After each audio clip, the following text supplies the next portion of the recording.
What was the first big risk you ever took in your professional career? I was working at IBM and there was a project that no one has seen anything like this before. To a level like no one was accepting it. I simply told the management I will do it under my own responsibility because I know it's doable. But these 6 months are the reason I got the skills that makes me a manager today. Give us your perspective. The hiring in the UAE or the GCC region, what is it like? Why is it bad? It's bad because it's following templates. How did your thinking as a technical engineer change when you left IBM? Look, I will be honest, I don't say it's changed much because I worked in many enterprise projects before. They don't change over years. Nothing much changed from my technical perspective. Actually, startups shaped me as a technical person more than IBM. A load of the people that I speak to would like to join a startup. What were you doing to put yourself in front of the right people to get a promotion? You showed you are here to support the business, not just to complain about the bad things. Hello, I'm Kieran O'Connor and welcome back to the Calculated Risk podcast. Today for episode 15, I am joined by Walid Ali. With over 10 years technical experience in the UAE and GCC region, he's worked for companies like IBM and also some startups like Algo Driven. He now finds himself as the co-founder and CTO of Places UAE, where he and the team have built an app offering cashback rewards to diners and restaurants. Walid, thank you very much for joining me on the podcast. Thank you.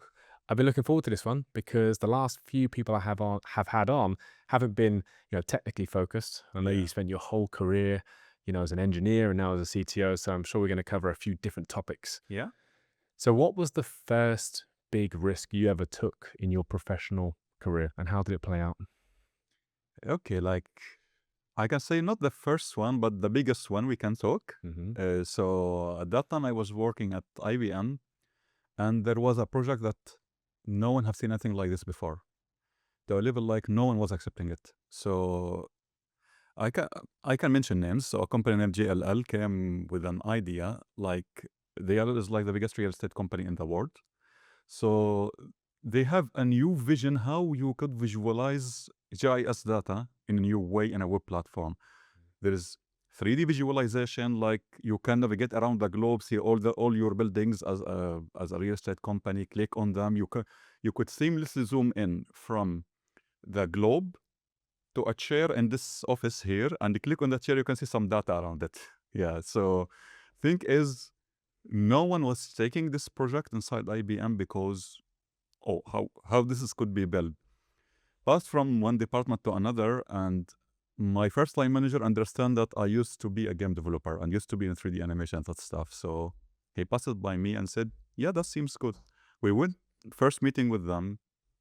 They presented a vision that cannot be applied technically at all. So I put expectations, what's possible, what's not possible, what's all of that. And the feedback was, okay, give us details what can be done and we will study it. While putting this, there was also another constraint in it, which is the budget. Speaking about IBM, the budget is extremely expensive to work with IBM. GLL was we have this budget to build this MVP for internal evaluation purpose only. If we succeed in it, we can unlock bigger budgets. So you have, to make it work with this budget. Now, the department I was in at IBM has a specific way to work and no one there to break it. No one there to change the methodology. It was like a Bible there. So I said, you know what? To make it work with the budgets, I have to use technologies no one in IBM used before, or speaking about the departments I work in, maybe there are other departments who used to use technology, do things in a new way. It changed the IBM method of work and all of that. And I simply told the management, I will do it under my own responsibility because I know it's doable. So did it, everything was opposite and not everyone was happy about it inside the department because, you are breaking the methodology, you're breaking all of it. Even one of the engineers was not happy about it. But 4 weeks later, when we hand over the MVP and it was working fine, everyone understood and directly they opened the second scope with IBM. After that, they offered to work on the production system for it. So it's a risk to do something no one has done before, but it was not like something ruthless. I don't know how to do it, I will just jump on it, just ego. I had all the information how to do it, just we need to change the way how we work. And that's going to be an interesting topic to come on to because I know the differences between a size of a company like IBM, and now you're working at a Yeah. startup, and Yeah. perhaps they may be a little bit risk averse. But when did you work for IBM? Joined late 2018. When did I leave? I don't recall exactly. 2021, something around this. I'm not sure exactly the dates. Roughly. So Yeah. so fast forward 5 years now. Yeah. You're now a founder and a CTO of Yeah. a co-founding team. How do you look and how do you make decisions when it comes to risks now? Is it any different? Look, like look, when I was at IBM, I was already, yes, it's big scale company and all of that, but the teams I was working in, it was almost a startup in an IBM, you can call it. So it was all about like agile stuff, small teams, small projects. I'm not working the big enterprise internal projects, no. So, and I was already mature at that time. So like, yes, earlier in the career, I was taking risks because, oh, no consequences, I say, or it's only on me, or things like this. If I fail to do the job is on me. Now, fast forward, while getting wise more and getting more mature about it, and now I'm responsible for a full team. Now, taking a risk that's you are not sure of everything around it, it's not only your thing, it's not only your career, it's not only your work. It's like everyone in the team. So I have to be much more careful and think about things like 100 times more than I used to do before. Mm. You got more responsibility and more people to look after. So Yeah. bigger decision. Yeah. Yeah. One of the most interesting topics I think we're going to come on to is IBM for your past history. But I know you've had many jobs before that. If I'm not mistaken, you've started at the bottom as an engineer, and you've worked your way up, engineer and manager, Yeah. CTO, and now founder. When you think back to pre-IBM, all the positions you had as hands-on engineering, what are the most memorable stories you have from either something you built or perhaps someone you worked with? I would say someone I worked with, like, I've tried to remember the name, Camilo Azola, his name. So he is not in the region here. He is in Netherlands. I met him online through a friend, and he was an engineer with 20 years of experience, and I was like early in my career, and I liked the guy. And then at the same time, one of my friends was doing a startup, and they were looking for like a lead engineer or something around it. I introduced them. I didn't know what happened about it. And few months later, like, was chatting with a friend, and he was trying to convince me to go work with him in the startup he's doing. And then he threw the card on the table and told me, Camilo will be your manager. I said, I'm in, I'm quitting tomorrow. Because like I have been working in the market for a few years, and I worked freelance before that for becoming a full-timer. Having someone to learn from is very hard here. It's not easy. So this guy, since I met him, he's the guy willing to teach. So I worked with him in that company for 6 months, and the startup didn't succeed. But these 6 months are the reason I got the skills that makes me a manager today, makes me a CTO today. But if I didn't do these 6 months, I will never be maybe a CTO. Well, that's really interesting. And you remember him specifically, out of all the people that you've worked with. Yeah. You mentioned the learning side of things, so he was obviously happy to teach, but Yeah. what else about his personality made him somebody that you respected and wanted to work with? Okay, like he's 20 years of experience. I was few years, and he knows way more than me. But still, when we are in discussions, we come up with something, he listens my reasonings why I did it. If it's wrong, okay, he correct me. But when I am right, he say I'm right, and he adapted. So he's not the guy because I knows more, I have the ego. So he showed me how you deal with someone younger than you, someone with less skills than you. Still, they can come with things you never thought about, and you can learn from them. I think this is the key lesson I took from him more than anything else. And where is he today? Do you still keep in contact with him? From time to time, like really, it maybe once a year or a few years, hi, how are you? Because we never met face to face, and each one has a life. So we chat like on Messenger or something, like from time to time, like not really a conversation anymore. At the positions you worked in before then, how important was domain for you? Were you an engineer that really cared about building something which was in a certain industry, impacting people in a certain way, or did you just see it as all experience? I always like to build things that people use. but I never was a domain specific. I wanted to work in different things so I can learn more, I can see more, I can this. And I'm a guy who get bored. Like, oh, I need to try this. Like my first full-time job, I was working in telecom industry, not اتصالات and things like this. It was like military networks, you can call it, and police networks. So all private, all closed in, no internet in the systems. It's then from that to go like building mobile apps for small businesses like gyms and salons and things like this, then go to build like an e-commerce, then go to build like student management system. So things like unrelated to each other. So I enjoy this. I enjoy building different things, but I always would like to see my software that I'm building is solving a problem for someone. Doesn't matter where, doesn't matter who. But what I hate is like building something that no one will use, and or you're working on idea, you know from the beginning no one is will use this. It's just like the manager wants it. I hate this. Before we come up to IBM, can you remember the first promotion that you had? Okay, it was a very bad one. A bad one? I've never heard of a bad promotion. Tell me why.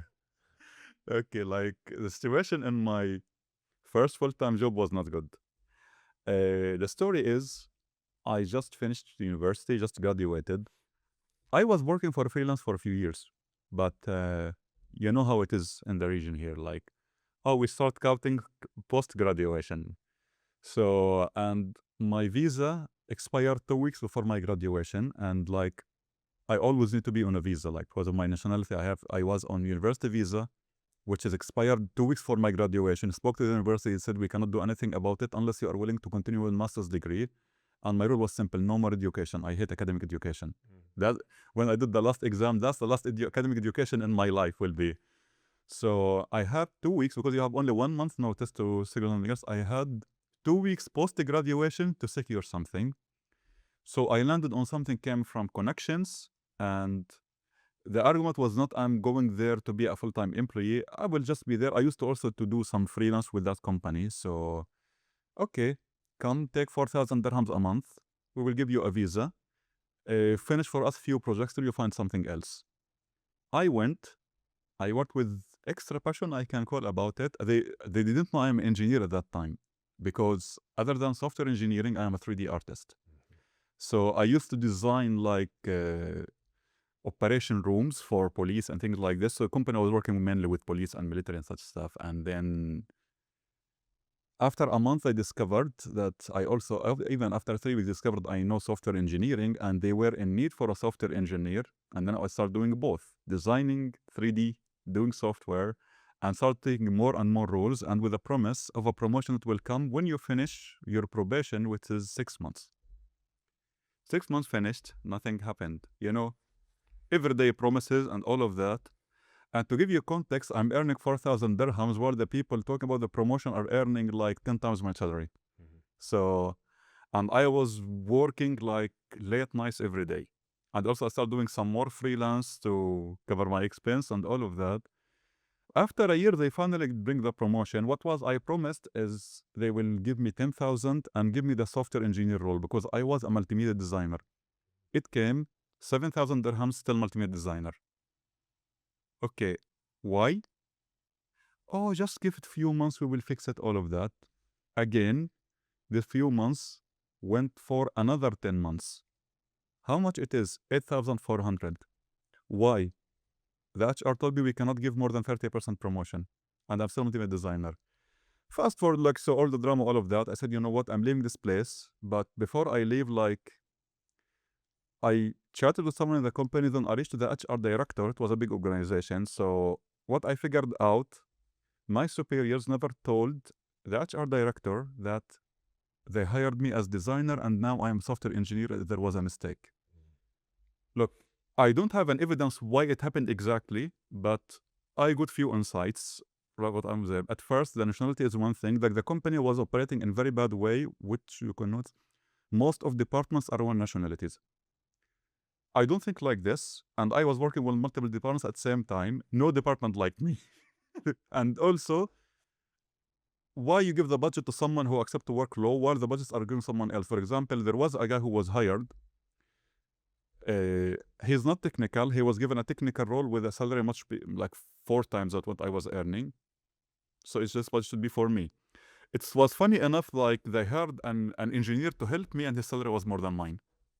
So yeah, so it's why my first promotion was not good at all. Yeah, that sounds like a very tough I experience. resigned because of it. Mm. Yeah. Yeah, that sounds like a really tough one. Yeah. But I was my lead-on question to that was trying to understand, or I'd like to understand, a couple of things. You know, I'm always trying to give people different opinions and educations on how they can hopefully try and improve. So I imagine there might be a software engineer watching this.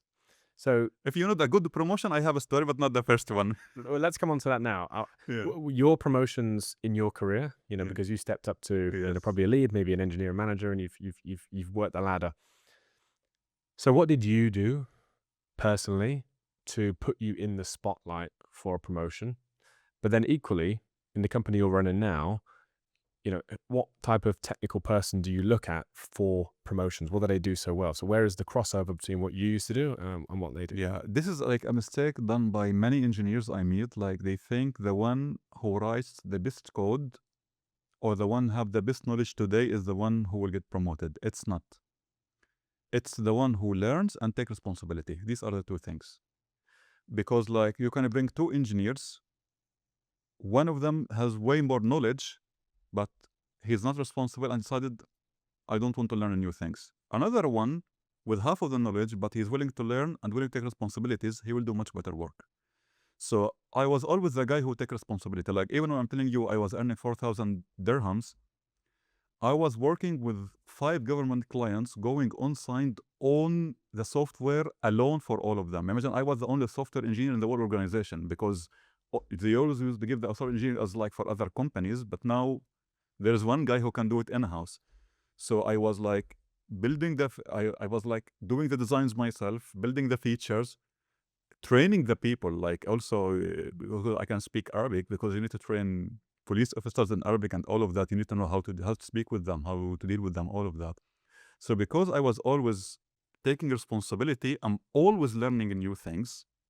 It was consulting cost me to promotion after promotion after promotion. And I can give a good example here, a good story. After IBM, like I joined a startup named Algo-Driven. So they work in the automotive industry. They are market leaders in their domains, or one of the leaders, we can say. They did interviewed me, all of that. They work on a programming language that I didn't use for long years, and they did for me this first interview, then the technical test, which is fill answer questions. And I have a rule: I don't prepare for interviews. I like to present myself with the current knowledge that I know. So I know when I answered the questions, I didn't do well. They were asking about PHP 8. Well, I never used it in my life. And I then finished the test, sent an email. I don't think I'm qualified. Maybe you need someone else. Replied back next day saying, come for a face-to-face interview. I was shocked. I went. It showed me the test results to the company owner and told me like one thing. In the questions where you need to write code, you scored full mark. But the question were asked about specific syntax, you didn't do well. Maybe you join the company, look at like other technologies, not necessarily the main PHP, you can help us, all of that. But also in context, they just raised money and I'm an ex-IBM. So I think it played a part. I joined with the assumption from them, oh, I can never touch PHP code. From first day, I'm the one who's fixing the bugs. Because when it's come to real code, it's different than what all of these lead code problems in the interviews. I started owning the bugs, fixing them. I started teaching other engineers how to do the thing because I know how to analyze existing systems and read it. And they have like a big legacy code. So in a month's time, directly I got promotion to be a software engineering manager of the company. And not only it's a title, it's also come with a salary and shares. In a month it happened. Not okay, ex-IBM was a shiny thing in the beginning.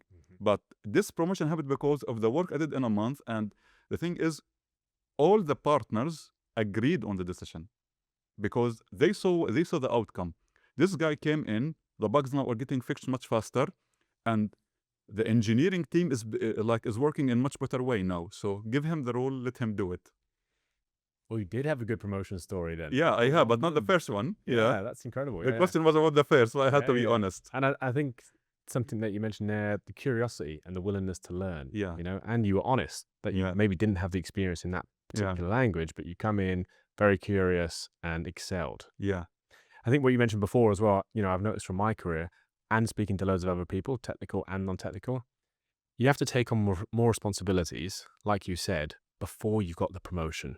You don't just get the promotion and then you do the responsibilities, because number one, that would be very challenging. And number two, you haven't shown that you're able to take them on. And I think a lot of the people that I've spoken to, who are maybe not on the podcast, who are looking for promotions, they just want the promotion and then they'll do the work. Yeah. But Does not work like you're this. saying you have to do the work first. Yeah, or not necessarily do all the work, but like prove you can do it. Show That's something, nice. prove you can do it. Like, okay, you want to be a team leader, great, but have you did something show you can lead? Like, why I will put you a team leader and take the risk for on the whole company? It does not work like this. Show me something, maybe in your work, how you think, anything around this. Yeah. Well, let's come on to IBM. I've spoken to 2 people who have worked at IBM before. I've spoken to many people who have worked in, some of the biggest companies in the world and then gone to start their own startups. So I'm obsessed with the differences. And obviously I have my own opinions from speaking to people. But a company the size of IBM, Walid, or what do they do so well for someone like you? Look, at first, when you work at IBM, everything is prepared. Okay, the salary is getting paid is better than anything else on the market. Like they think about all the things. For example, there was in the HR rule of IBM in Dubai, I don't know if it's worldwide. If you get married, like a part of your salary increase, like the housing part. And if you have more people, also increase. Why? Because think about it. How many people you are sponsoring, it means you need a bigger house. So that thinking is happening before you do anything else. Day one when I joined, directly the first thing they offer me, okay, if you need any like upfront cash, we can give you the housing 6 months in advance and you pay it in installments. That's there. So we just take advantage, all of the IBM employees, we pay our landlords in cash, take a discount because of this, and then you pay installments to IBM. This was like natively, there's not like an exception for anyone. Plus also like the exposure you get for people from other places, because like you're working with IBM, you are working with international teams in many projects. So you get introduced to things and use cases you will never see. For example, I worked on a use case when IBM, like I think when they bought Red Hat. So there was a partnership between Red Hat and AWS to put OpenShift system on AWS. So you're talking about like IBM and AWS are competitors, but they have to work together on this. And I was one of the engineers who did this setup. So like suddenly you are working with competitor toward like which two global companies. At first, like you learn how to handle the meetings and such things, because there will always be pointing fingers. Like also how you work in such situation. Two big companies, they are competitive but have to work together. Such things you don't see them in startups, you don't see them anywhere else. So it makes you learn a lot about like the business politics, we can call it. Yeah. Plus also you see a good HR system. Of course you cannot apply it on a startup, but like you can learn things from it. That's a really good point that I haven't heard before. The exposure to some of the biggest companies in the world, and you will very likely sit in on meetings or at least lead projects, and you're having to deal with the stakeholders of some of the biggest companies in the world. Yeah. The first point as well about the option to have increases when you get married and pay your housing differently. That is something the big companies do so well. Do you think it makes it hard to leave then as an engineer? If you're 2 years in, you've had all of these perks. It depends on the person. For me, it was easy to leave. Why? Yeah. Look, okay. Put forward in context, I was not married. I didn't have a family. I'm not responsible for anyone. I'm responsible for myself. For me, like if I don't enjoy the work environment anymore, simply I leave. All these big companies go into organizations from time to time. Yes, it was 2021. It happened. I didn't like when they put me in the UN, even it was a job with higher salary, higher everything, bonus every quarter. The bonus every quarter was like equal a salary for someone else. So I didn't like how things were going. I didn't like the new management. So for me, no. But for other people, okay, I know a person who got his termination and he was told, you will have 3 months and that's it. He tried so hard in this three months to prove that he should stay. Yeah. Such system fits him so much.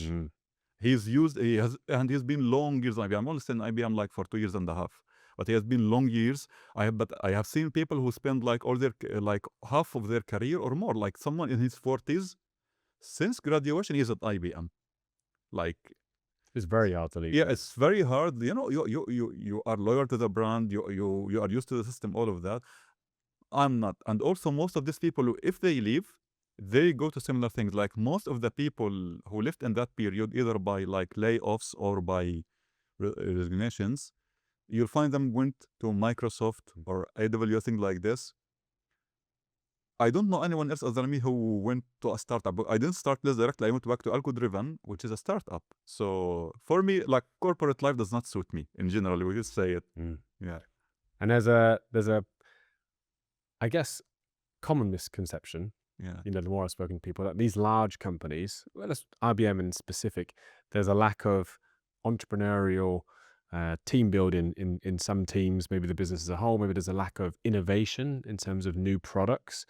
You know, would you say that's a fair assessment on your experience in the team you were in? Okay, let's see. The team I was in was named IBM Garage. Look, IBM Garage, I think it's the concept on papers is the best thing can ever happen in any enterprise company like this.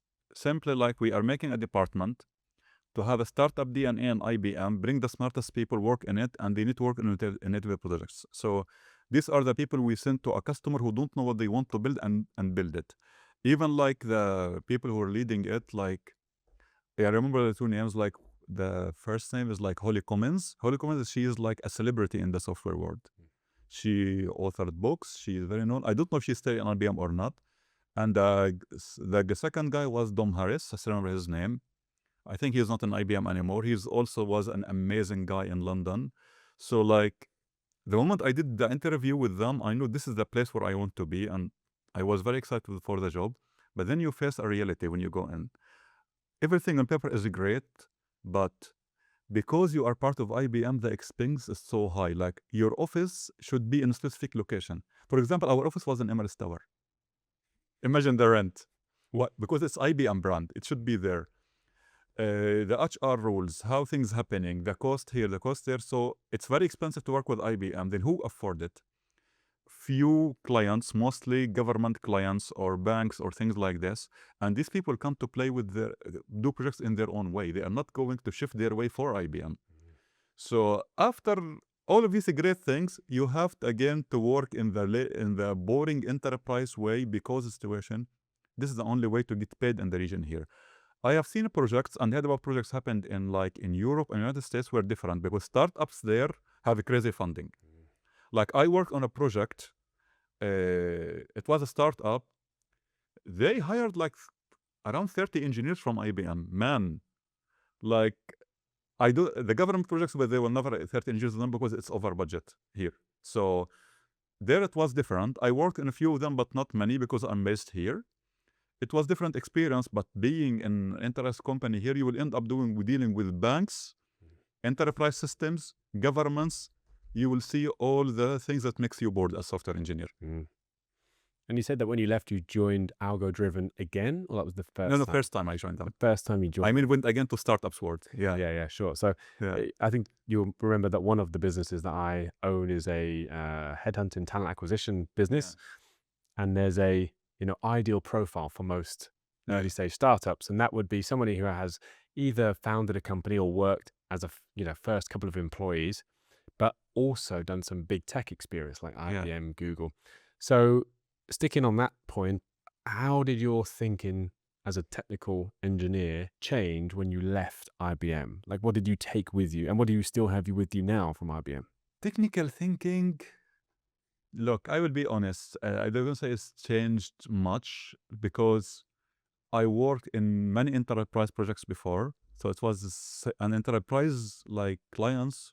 They don't change over years. Like, for example, if you work with a client, this is in the year 2010, they work with similar client in 2020, you don't see much changed. They move very slowly from changing this. And understand that like, when you're working with sensitive things, like even banks dealing with money or police dealing with this, you will never have the risk of upgrading your systems every year because it's a risky thing. So, and again, I said like IBM happened while I was already mature. So the ideas I had in my head when I joined IBM, like how things should be built, stayed the same. Actually, like many people in IBM tried to prove me wrong and they didn't. So it was simple. Like when I do my methods, I'm getting better outputs, guys. Like when I'm doing the methods you're telling me to, I'm not seeing the output. Yes, we are getting projects done, but we could have done it for a fraction of the price if we do it in different way. So nothing much changed from my technical perspective. Actually, startups shaped me as a technical person more than IBM. That's an interesting talking point. So Yeah. let's come on to algo driven. Yeah. I'm aware of the company. I think I've seen some stuff online. Yeah, They're based in UAE. they got an so acquisition like a Recently. few months ago. Yeah, that's right. UAE based. UAE based. I'm not okay. Yes, headquarters UAE because like they started in UAE and Australia at the same time. I'm not sure which one started first, but the headquarters is Dubai. Okay. Yeah. So a load of the people that I speak to on a weekly basis would like to join a startup. You know, Yeah. maybe they just don't have any experience in a company that is not the size of like an IBM. So when you joined and you got a promotion in 1 month, which is incredible, which most people would dream of, Yeah. you know, how did that happen? What were you doing to put yourself in front of the right people to get a promotion? What were the skills or the characteristics that you showed? Okay, like you open first day the code and you see this now. Anyone who's a PHP developer will get credit and listen this. Index.php, which is the first file, 10,000 lines of code. And there was another file like more than this. And these files were written over years by who? It started like one of the co-founders. He's the main co-founder. Like he learned software engineering to build the company. He was not software engineer. He's a hyper smart guy. So, but of course the code level is not the best. Plus, in the early days, startups can he could hire only interns, things like this. So there was lots of like bad practices. I saw the first issue and I spoke to him like, why is it done like this? He was honest at that time. He said, that's how I knew, that's the only way I knew to do it. I said, okay, so we'll start working on fixes. So I started, finding what things can be improved, but at the same time, I am aware of the business side of things. I am not saying you have like, okay, we cannot do any change unless we stop all operations. I start to see what we can fix while doing this, but I was honest at the same time, there are fixes we cannot do unless like we freeze new features for like a quarter or something. So having this, like the feeling that you are an engineer who want to fix this, who want to build things at the same time, you are there to support the business itself. Actually, like I was a very good friend with everyone in the business team, while usually it's the opposite. Usually the engineering business are fighting. And when the decision was to promote me, like the people who vouched for me other than this person were like all in the business team. Because he was the only partner that's technical, little bit, you can say. The others were not. They see like I look at Jira with the issues they are opening from the customers' complaints. Okay, I don't get anything, I go ask them, I have calls with them. Finish something, I ask them, this what you mean, this what you want, things like this. This idea, like, suddenly there is one guy came for engineers who used to work like, I will not say isolation, but there is this separation between business and engineering. Then someone came to start, no, I'm building this bridge. Engineers feels more relaxed because there's someone handling this. Especially most of their engineers were like young. And business team were happy, oh, now we can talk to someone in engineering and he can explain to us. And I became also the guy who teach business people technical things when they need.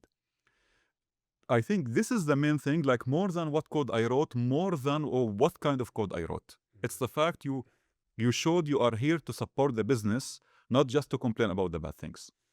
Yeah, I really like that. And there's 3 things I took from that. The first 2 we kind of covered earlier. So curiosity, that comes up every time with you. Proactive, you were going out of your way to chase things and follow up. And the third thing, which I've noticed a lot over the years, is what somebody is very, very important to a business when they can handle, speak to, and work with different functions of the business. So if there's an engineer who can also do, just as an example, perhaps some business, maybe even some sales and go to market, that person is so invaluable because they can do the 3 different functions rather than just do engineering. And it sounds like that's what you were doing. Also, at least they can have the conversations. I say like an engineer who understands the business and understands the business operations can build better software. Like, okay, didn't go into places yet, but an example, I build all the internal tools that the business team is using today in the company. Like, but how I build it, like I understand their operation because they don't know what tools they need. I understand the operation and I put this. From that, I built the tools that they needed, but they didn't imagine it like this. They don't know how to imagine the tool, the UI and all of that. Because once you understand this, you can do much better work. I want to come on to places Yeah. right now. And the first question depends on what come first. So I'm always interested about the founding team, how you found them and how you became partners, or where the idea came from. So what was first? Did you find the team or did you have The idea. Where? How did you come up with places? Because I love the idea. Okay, so I need to go years back. I used to do content on YouTube about food. It failed miserably, so didn't succeed. Let's tell people why, by the way, because you've told me we've gone for dinner. I thought I could eat a lot of food, but you are a man who can definitely eat a lot of food. Look, I used to do MMA, training 20 hours a week. And look, I was very overweight then, but with MMA, I lost weight, built muscle, all of that. And now I can eat more and more and more building the muscles. So like my cheat day is 10,000 calories. It was like 2 meals, one 6,000, one 4,000 in the same day. So, and I go like do competitive eating for fun, like sometimes with a friends, sometimes with restaurants owners, something around this, just to enjoy it. And I'd like to discover new restaurants. And also part of this, I have also a friend who was a big foodie. He has also passion for food. So we did a YouTube channel together. It was a crazy idea. Like in every episode, there was a mobile app, select 3 restaurants randomly. We have to study the menus of the 3, get ingredients and form a new dish out of that. Like a fusion. The idea was too complicated, I think, for the Arab YouTube. Yeah. Anyway, cool. The last video we did on the channel, I know it will be the last because it's not working, but I want to do something different. Okay, sometimes we will do different content. This video was, okay, about go trying 5 burger places. But okay, I need a cool idea to pick the places. So I build an app that can run in my car. I speak to it in Arabic, speak to my cars, like how Iron Man called Jarvis, like similar way, like I say, Udis, like in Arabic, search for burger restaurants for me in Dubai. It says in Arabic, like also search in progress, please wait. Then the results come on screen. So now the nature, because I am 3D artist and VFX before, and also there was visual effects in the same episode, people thought this was just an edit. But actually, I built the real thing. I built it on Zomato API at that time, used Google speech recognition, did my own translations between Arabic and English to make it work. So it was a hacky thing I built overnight. Now, of course, the channel failed and all of that. Years later, I met Matthew, who's my co-founder and CEO of Places. So Matthew is also a big foodie. Like this is, people find it weird. Like we have 19 years gap between us. But like, it's like we are the same age and we have known for each other forever. Why food? Mainly 90% of our talking, if it's not places, it's food. We are talking about what we eat last night, things like this. And we both like to cook food also.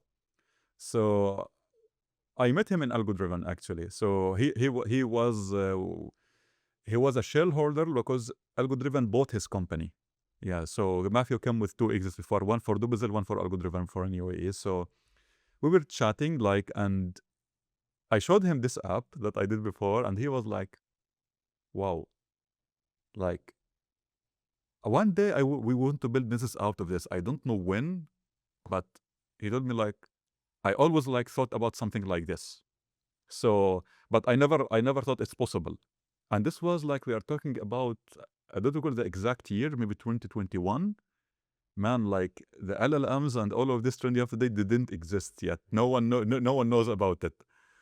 And years later, like we both left Algo Driven for different reasons, but we can say I'm like, when startups reach a specific stage, they do things in a certain way. I didn't agree.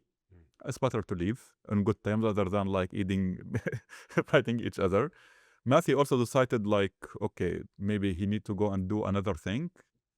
So then we chatted about it again, and he started me, let's do it. Let's like this. I was skeptical in the beginning. Then you know what? Let's do it. And after that, the question asked, who we are bringing as a team. Yeah. So the idea came first, then we start forming the team. Mm-hmm.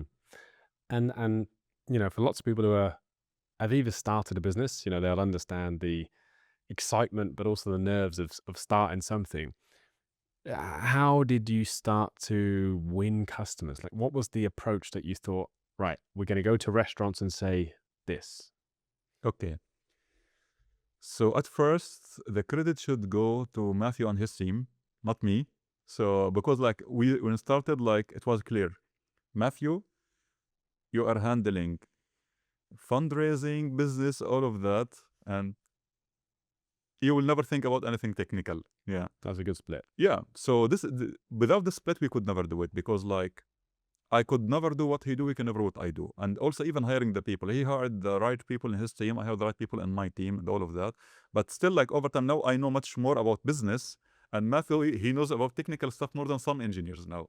Yeah, yeah. So we started with the discovery of places. Like we built the app that indexed World Dubai, and you build a search engine out of that, and you can search for anything. First thing, like it's the only app that is giving exposure to restaurants without them paying any ads. Usually, like you have to pay someone to do this. Our search algorithm is 100% fair. You match, you come first.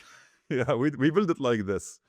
So there different methods happened here. Like, you simply walk into a restaurant, show him like you are number one or number two on our platform. Like, oh, they know they didn't pay you. Also, there was like undercover filming for content. Like our Instagram get good attraction. Like I think our worst videos get like 4,000 views, something around this. And it's On what channel? our own places. Oh, your channel. Okay. Yeah. So some videos go like 300,000 views. So what happens is we like go undercover, film content, no faces in it, like edit it, put online, all like this. Also, when you are also doing this, like for example, you did a video about a restaurant, they know they didn't pay you, but you give them exposure. And then when you introduce yourself after that, you already played the cards. And okay, why you are doing this? Okay, we are coming here to help restaurants for visibility, to bring more customers, all of that. Because you give something, now they are willing, like, to work with you. By the way, very similar situation when we spoke about giving the responsibility at work, get the promotion, similar thing. You show the restaurants, you care about them before you ask them, pay me anything. Yeah. That's a very good point. Yeah. Yeah. And can you remember that first customer you won? The first restaurant you brought onto the platform? I don't recall it, no. I can remember the first restaurant I had the conversation with, but I don't remember which restaurant came first in the system. Like, it has been more than 2 years and a half. I don't recall it, but I can remember the conversation with the restaurant. I'm sure it was full of excitement. Yeah. So we like it was like 2020, early 2024. Me and Matthew, we are eaters. Like we don't accept there is like a meat place that we don't know. We have this ego, yes. We can eat beef 24/7. If medically we could do it, we would do it. Believe me. So while indexing the data, what we used to do, like go to we have people, our data people, checking all online sources, putting data, menus, reviews, everything. There was a place called like Hugo's Argentinian Grills. Now it's known. It was unknown that time, but there's something weird about it. It has like around 500 reviews in Google, all of them was almost 5 stars. We never heard about it. The photos looks nice, all of that. So we need to verify the data. What's the best way rather than going and eating there? So because when you see something like this, you need to know the restaurant is faking it or real, because we were trying to avoid any fake data in our system. We went there, unknown faces, sit there, order the food. The restaurant owner was there. He suggested some dishes to try and all of that. I can't thank him enough because he introduced me to picanha steak. I never tried it before. I never knew it before, actually. So we tried the food, and Matthew also was filming. We tried the food. It was like, wow, this is the best steak I've eaten in my life, better than the steak I do. And we chatted with the owner. He knows a lot about meat and things like this. Okay. We put the video online on Instagram. He reposted it. He don't know that we did it. I went a second time to see is the same quality or it was a one-time off. It was better. I went a third time with friends. It has become like the steakhouse I go for every time.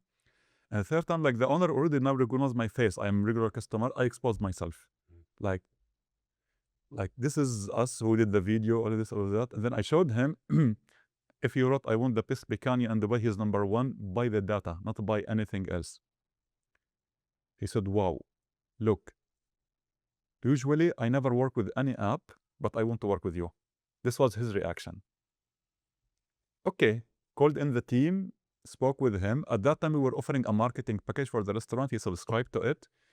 And then what happens next? They were going into their anniversary. So imagine the restaurant was like 3 months old when we discovered it.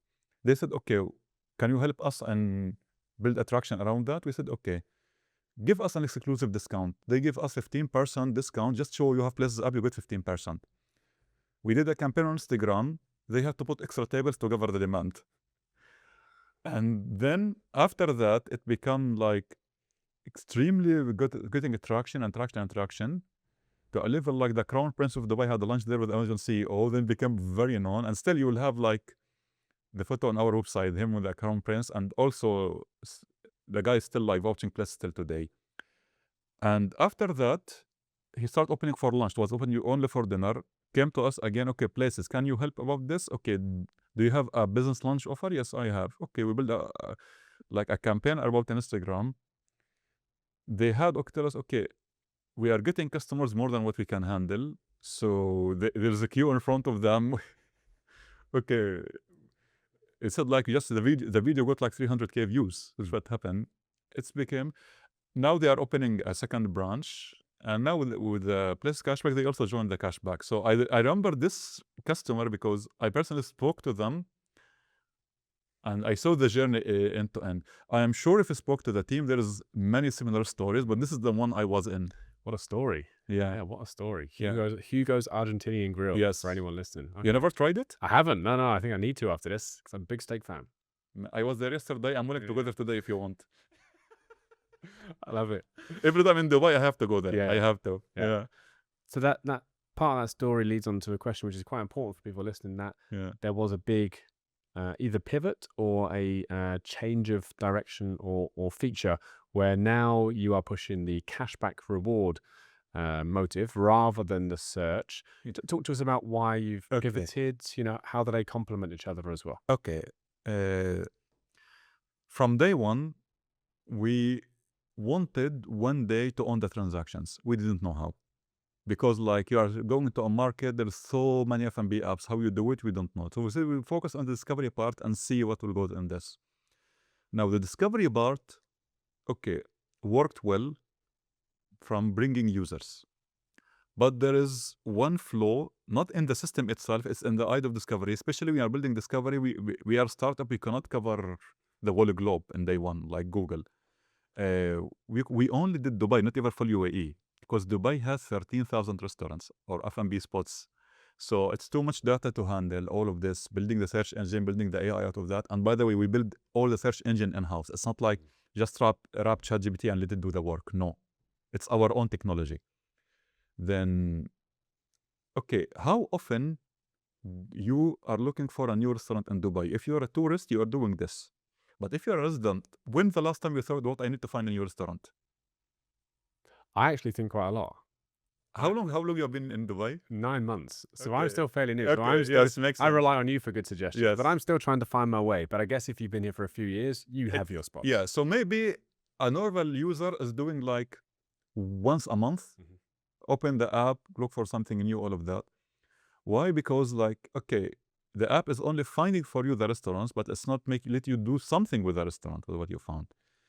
So we got adoption in that, but like to get extremely high adoption, you have to scale to a massive scale. You need to have all the money in the world. So we know, okay, but while building this, we'll start, okay, what the market, where the market gap is, where we can do into something new. We noticed there are so many discount apps, but no good cashback systems. Like discount, you go to a restaurant, they offer a discount today, you take discount and that's it. If you're on, like, there's no strong reason to come back to the restaurant other than, okay, they are still giving the discount or not. What if the discount went from 35 to 20%? Maybe no. Also, if a restaurant cannot afford a high discount, they are not attracting users to them. So it's become like racing to the bottom. Who can give the higher discount? And restaurants suffer from this. Like delivery apps, dine-out apps, all of them take high percentages from them. Discounts also, you have to fund discounts and all of that. Cashback, on the other hand, you have things like the bank's cashbacks. Oh, it's cashback on your card. How much will you take? Like 3%, 2%, something around this. If there is something with extremely high cashback, you will never find it is a cross brand. It's locked into one brand. So we said, what if we could do a cashback system that has high cashback percentages and it's across restaurants? So you can earn at one place and spend at another. So it's like, to find just the payment partner, it was like maybe 6 months of search. Yeah, just who legally can do this, because doing this legally is not easy, especially here in UAE. You have central banks laws, everything is strict, and you need to do. Well, you don't want to do something where your company could be shut down with one complaint. So you have to bring everything 100% legal here. And we start talking to restaurants. Restaurants seems to like the idea. Users extremely like the idea when they get it, and it's very important to say when they get it, because you are using a totally new concept. So the concept is simply like this. Let's say I am a restaurant, I don't have enough customers on lunch in weekdays, and I have budget for discounts.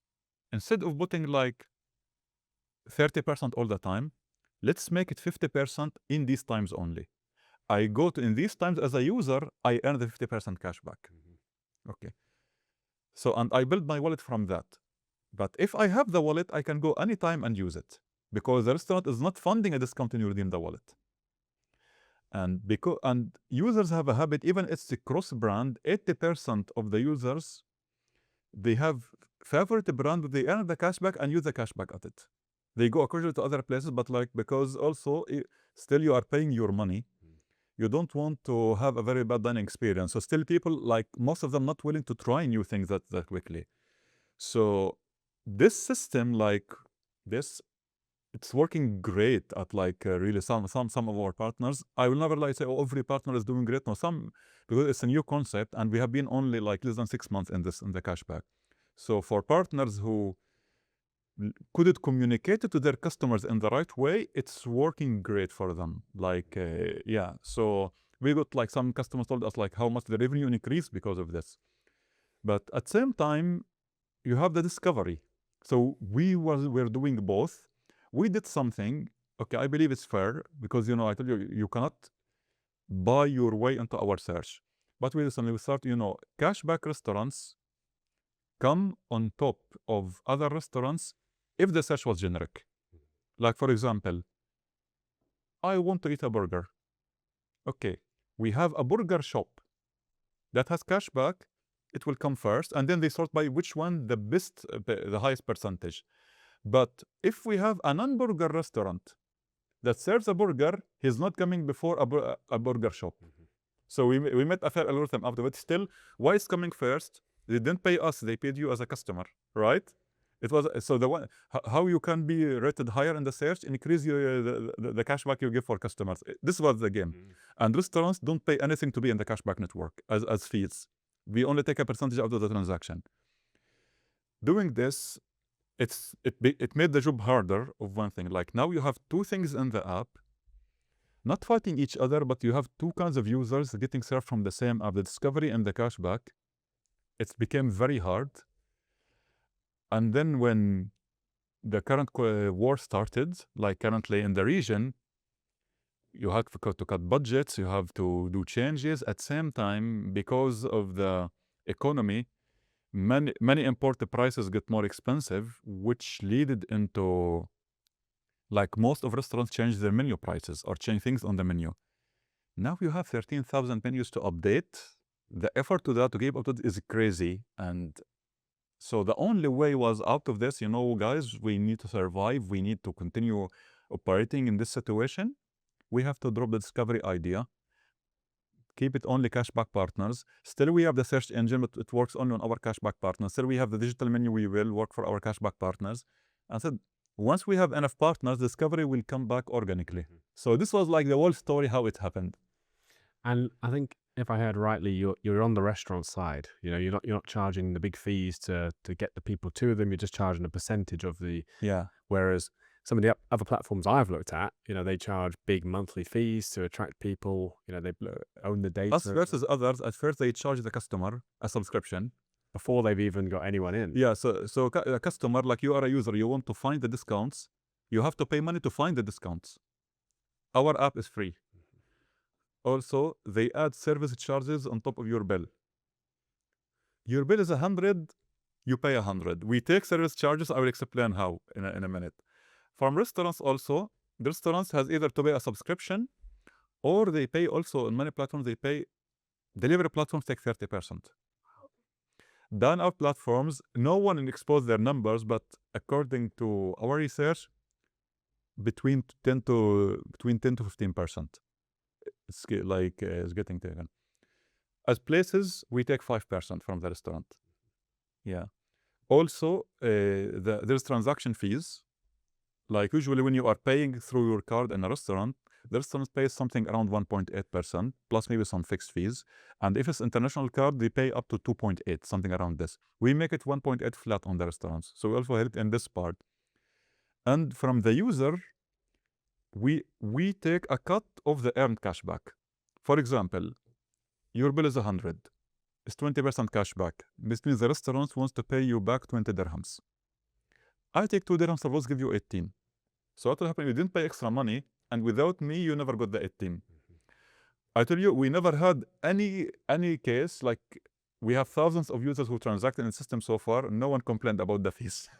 I think it's very fair. It's very fair, and also it's fair on everyone. So there was deep thinking about how we collect our fees. At the same time, you don't want to be losing money, so you have to think about your profit and all of that. So I think we did a good job at finding the right formula that makes everyone winning. Also for restaurants, we do something extra. We spend so much money on marketing. Is not easy, especially like when Kita came in. Kita bought all the slots of F&B in the digital platform. Literally, you throw money on the ad and it never works. Kita is paying more. You cannot do anything about it. Then he said, you know what? Let's try something different. Okay, restaurants push places as a loyalty program because 80% of them will come to spend it in the same place. Management will be happy to push it. But what we do in return, we pay bonus for the staff who is pushing it. So you are sitting at a restaurant, you order your food, they will tell you, by the way, if you paid with the places, you'll get 15% cash back. Okay, that's fine. You scanned the QR, you did the payment. She took the 4-digit PIN to report the transaction. The staff report these PINs to us. We go verified. This was current first transaction in the system. Yes, 10 dirhams for the staff. And it has a streak. Like when you do select number, get a bonus. The level, some of the staff are making 1,500 bonus from us every month. They win. And also, restaurant management is happy. You are paying a bonus, not from their pockets. So win scenario for everyone. That's what we're trying to do. Yeah. The last topic I want to come on to, because we've had a great conversation today. It's gone very, very quick. I feel like we could spend 30 minutes on this topic, alone. It's recruitment and hiring. You're a big vocal on LinkedIn. I always like your stuff about the. Most of people don't like it. I literally like it, and I like reading it as well. And number one, I like it seems like passion. You have a passion for good hiring. You also have a passion for being a good leader. I know a lot of people think you're a good leader based on what I read. But because we're coming towards the end, give us your perspective. As of today, I'm sure it changes and fluctuates and ups and downs. The hiring in the UAE or the GCC region, I imagine UAE would be more specific. What is it like? Why is it bad? And how can people get a better experience? Okay. It's bad because it's following templates. Like the problem is with what's happening, hiring or other things. Someone, let's say in somewhere in the United States, had a problem, fixed it, find a process that can fix it. What happens? You find the recruiters here adopted it as it is, without thinking. Technical hiring. You are in technical hiring. Like I'm sure you have seen many companies do lead code tests for engineers. Any engineers is doing lead code in their actual job? The answer is no. Only the engineers who are building technologies. All of us, what we do is we bring technologies that are being built and integrate them in our way, in a new way. We never touch the lead code. Who build operating systems? Yes. Why this? Oh, Google does that. We are not inventing Google technologies, right? So following templates like this is a disaster. For me, like, I've switched so many jobs in my career, and I have seen I was in every bad interview you can imagine. All kinds of things, yeah? And I have seen some good managers how they do things. Like, for example, the best interview I have done in my life was the IBM one. So I spoke, many criticized how they work inside. But the interview process that IBM did was the only interview in my life that actually tested my skills.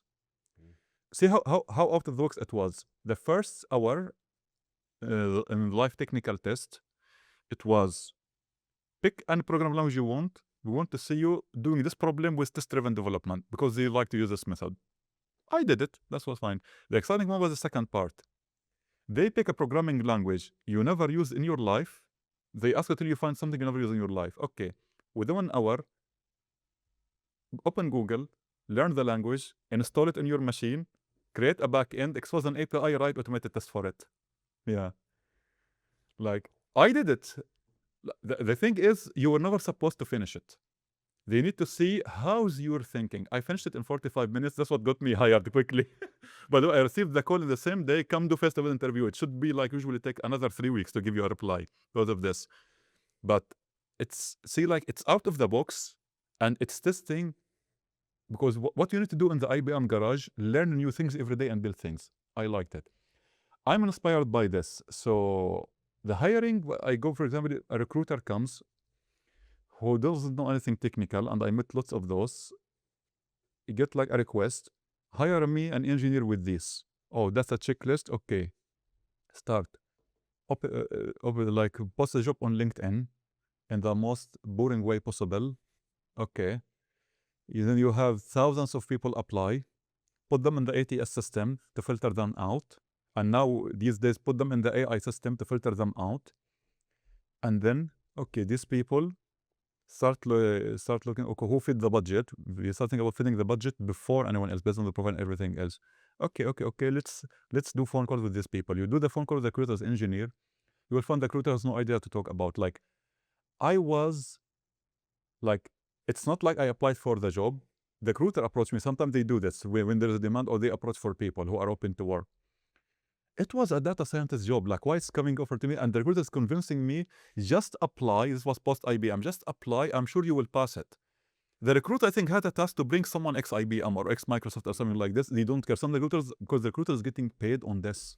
And that's conflict of interest for me. Like, I don't know how to solve it. So the solution, you will never like it. No one will like it. Don't take a recruiter. I don't take recruiters. I remember you saying. I do it myself. Like, I learned how to do proper hiring. And I start doing it myself because I know the job. I know how the engineer is thinking. I know every possible way how a candidate can cheat the interview. And this is very important. Like, by the way, I'm doing currently an experiment. It's crazy. I paid an AI platform subscription to go find for me a job in Germany. Like, because everybody say AI is replacing everything. So I saw how many mistakes the AI did from my perspective. For example, it start like modifying my resume for every job and putting things that I didn't do. Guess what? Today morning I found that I'm invited to 3 interviews. In jobs, I will say, okay, one of them I 100% don't fit. The other 2, I am an okay fit. I will never say a great fit. But this is exactly what's happening when in the great world, maybe worldwide. Like, I'm sure these people depended on automated systems. So an automated system, before it was ATS, now it is like AI. Before, so someone write the CV to bypass the system, and that's how you get the interview, not the best person. And people can defend it saying, no, it means the people who know how to present themselves to a machine, not to a human. So you are judging a software engineer by who can write the better words for the ATS system. It's not a writing competition. Like, it's why it's crazy. This is why you will find crazy hirings, and then on top of that, you mix it with the politics of the companies, the insecure managers who want only to bring people who are less than them. I met lots of those.